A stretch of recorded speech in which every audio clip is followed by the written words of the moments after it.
Marika, Jokerit ja Jokerin kannattajat keräs yli 20 000 euron lahjoituksen Sylva ry:lle.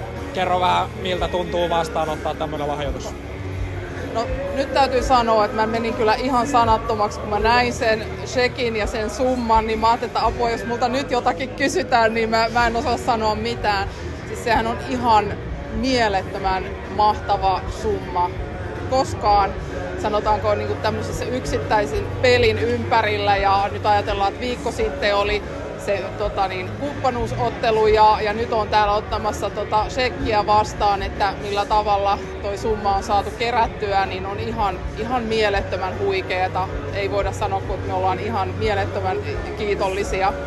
No lämmittää sydäntä ja meille kunnia olla mukana tässä Sylvan toiminnassa ja tämä, että me saatiin kerättyä näin hieno potti. Ja samalla ehkä näytettyy se, että se lahjoittaminen ja mukana oleminen tämmöisen tärkeän asian puolesta ei ole niin vaikeaa.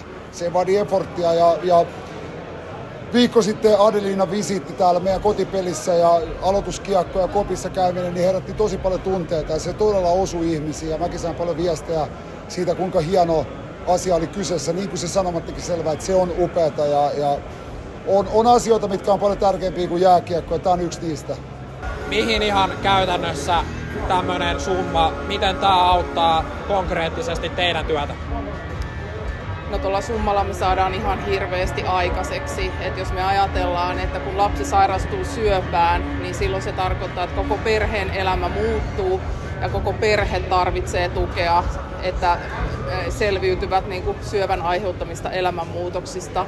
Ja silloin kun puhutaan, että koko perhe tarvitsee tukea, niin mä tuossa nopeasti mietin, että tuolla summalla me pystytään vuoden ajan tarjoamaan jokaiselle syöpään sairastuneen lapsen vanhemmalle terapeuttista keskustelutukea. Ja se on ihan mielettömän iso apu meidän työlle, koska siitä terapeuttisesta keskustelutuesta on ihan valtavan iso pula.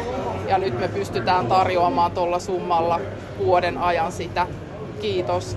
Kuulostaa todella hyvältä. Kysytään vielä viimeisenä, olet tänään ollut täällä Jokereiden vieraana, Jokerit Kiekko Espoo-ottelussa. Kerro vähän, miten olet nauttinut pelin tunnelmasta?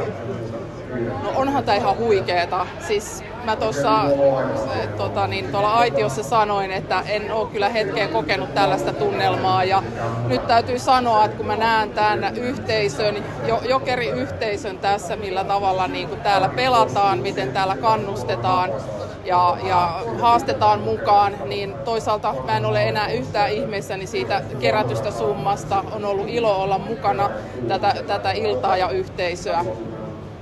Kiitos paljon. Kiitos.